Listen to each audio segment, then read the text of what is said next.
سبيل الدموع سبيل مريح تنهدى يا صاحي كي تستريح وبث الدعاء.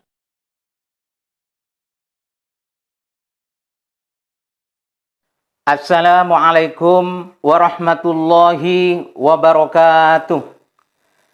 Bismillahirrahmanirrahim. Alhamdulillahilladzi waffaqa man arada min ibadihi littafaqquhi fid din.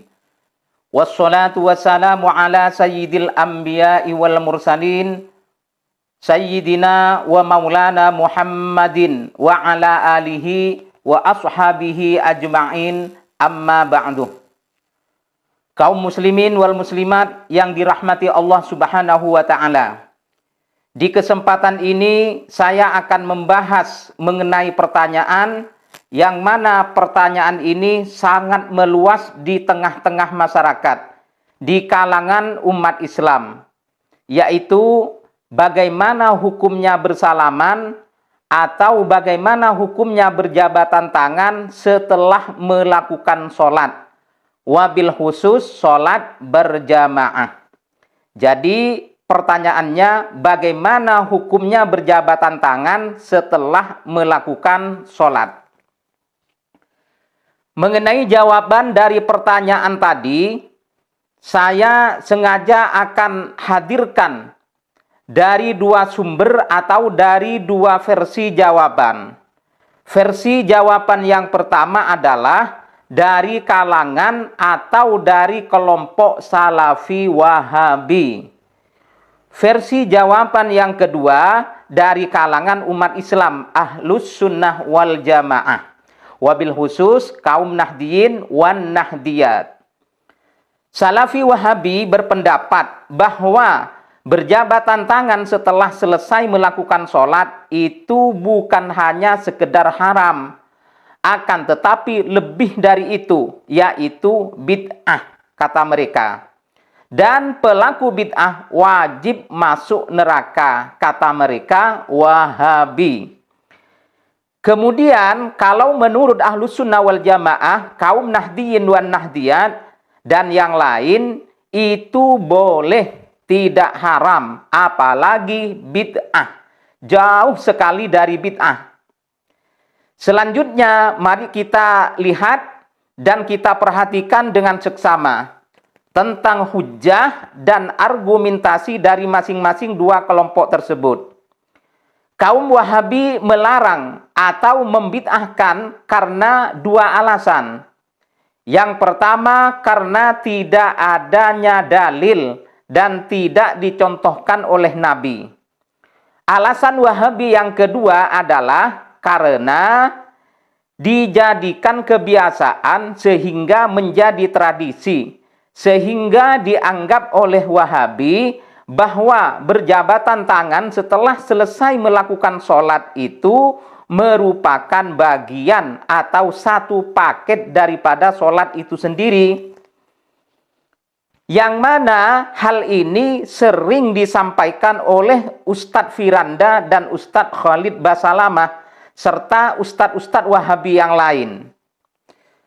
Sementara para ulama Ahlus Sunnah wal Jamaah yang diikuti oleh para kiai, para ustadz, para santri, warga Nahdiyin, Nahdiyat, berhujjah dan berargumentasi dengan dalil hadis Nabi.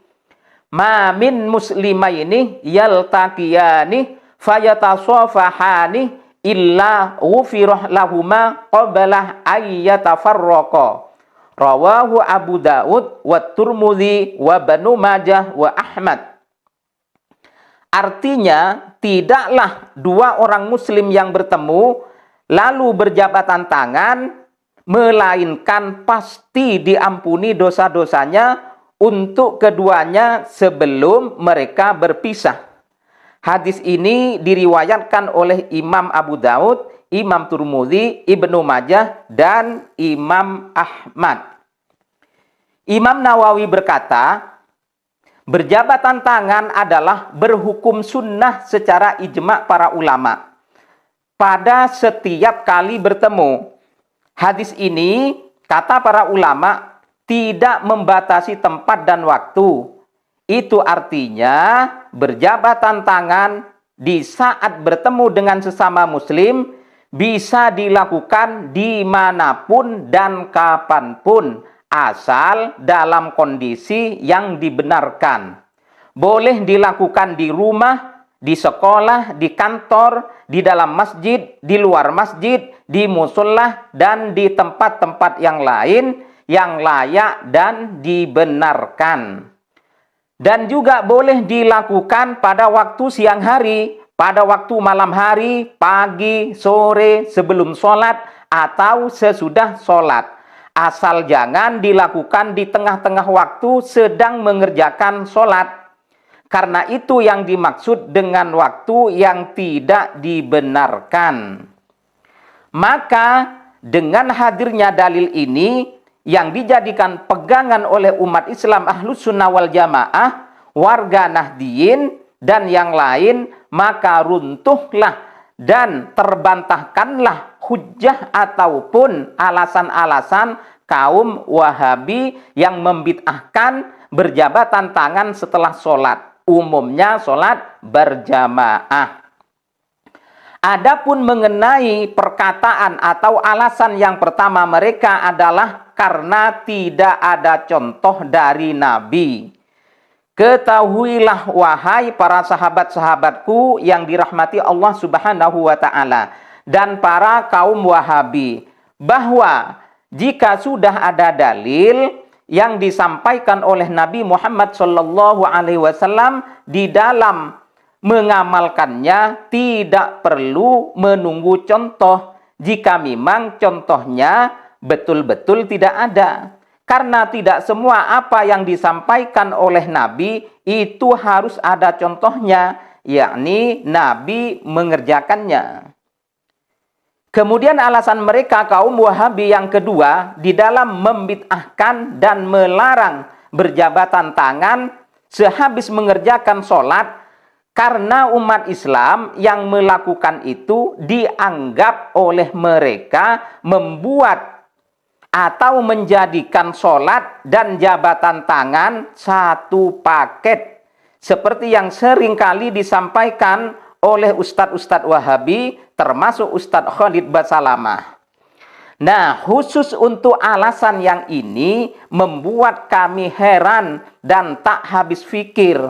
Kok bisa mereka berani suudzon dan berani menuduh kepada kami umat Islam Ahlus Sunnah wal Jamaah dituduh pelaku bid'ah karena telah membuat sholat dan jabatan tangan menjadi satu, yakni menjadi satu paket menurut mereka. Apa kira-kira yang mendasari hati mereka hingga berani menuduh dan mengatakan seperti itu? Hasudkah? Dengkikah? Bencikah? Jahilkah? Atau yang lainkah? Saya nggak tahu itu. Wallahu a'lam.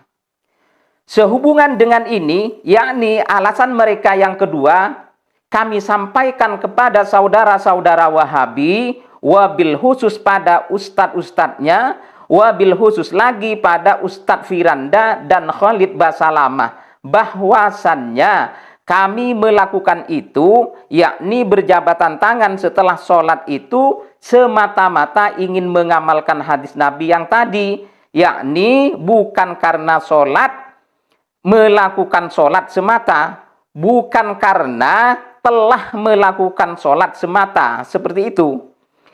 Kemudian di sini kami juga ingin menyampaikan kepada Ustadz Khalid Basalamah dan yang lain bahwa kami belajar sholat, kami belajar fikih sholat, jadi kami cukup paham tentang tata cara melakukan sholat dengan baik dan benar sesuai dengan ajaran Islam.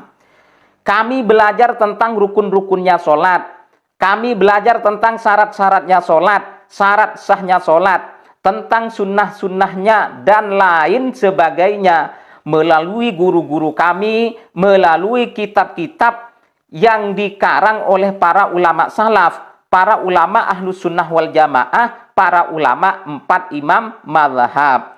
terutama kitab-kitab karya ulama pengikut mazhab Imam Syafi'i, karena kami memang mayoritas pengikut mazhab Asy-Syafi'i.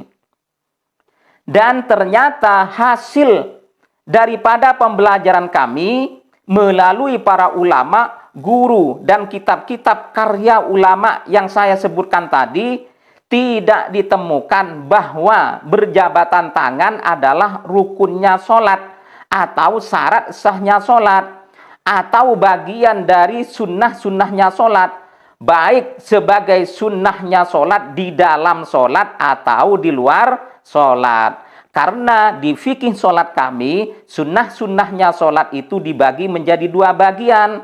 Satu, di dalam sholat seperti tahiyat awal, doa istiftah, kunut subuh, takbir intikal, dan lain sebagainya. Dua, sunnah-sunnahnya sholat yang ada di luar sholat seperti azan dan iqamah.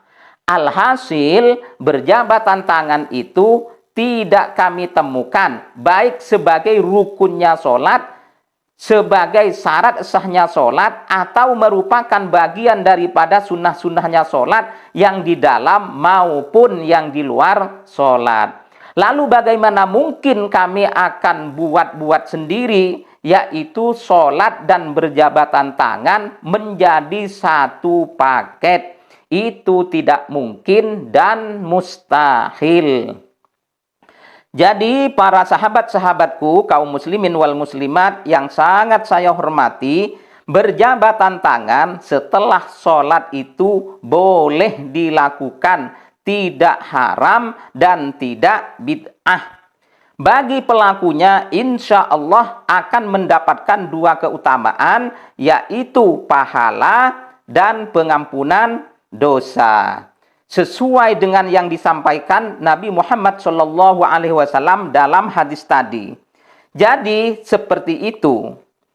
Namun jikalau kita mau bicara tentang adab, tentang keutamaan atau fikih prioritas, maka hendaklah jabatan tangan itu dilakukan setelah zikir, bukan langsung setelah ucap salam sholat. Karena kita harus mendahulukan atau mengutamakan zikirnya dulu, karena ada dalil ayat suci Al-Quran surah An-Nisa ayat 103 kalau tidak salah, fa idza qadaitumus sholata fadhkurullah. Maka apabila kamu telah menyelesaikan sholat, berzikirlah kepada Allah. Artinya mengingat dan menyebutnya. Namun persoalannya sekarang adalah, seandainya ada di antara saudara-saudara kita yang masih belum paham mengenai ini semua, lalu tiba-tiba menjulurkan tangannya pada kita untuk bersalaman, apa mau diterima atau ditolak? Jawabnya adalah harus diterima. Bahkan dengan senang hati, dengan lapang dada, dengan lapang hati, lembut, sopan, dan santun. Jangan sampai udah nggak diterima, masih melotot, tak peduli, dan bermuka masam. Jangan demikian, itu tidak baik. Yang demikian itu bukan sifat dan bukan perilaku orang-orang yang beriman dan orang-orang yang bertakwa kepada Allah Subhanahu wa ta'ala. Semoga bermanfaat untuk kita semua. Wallahu a'lamu bissawab. Assalamualaikum warahmatullahi wabarakatuh. سبيل الدموع سبيل مريح تنهدى يا صاحي كي تستريح وبث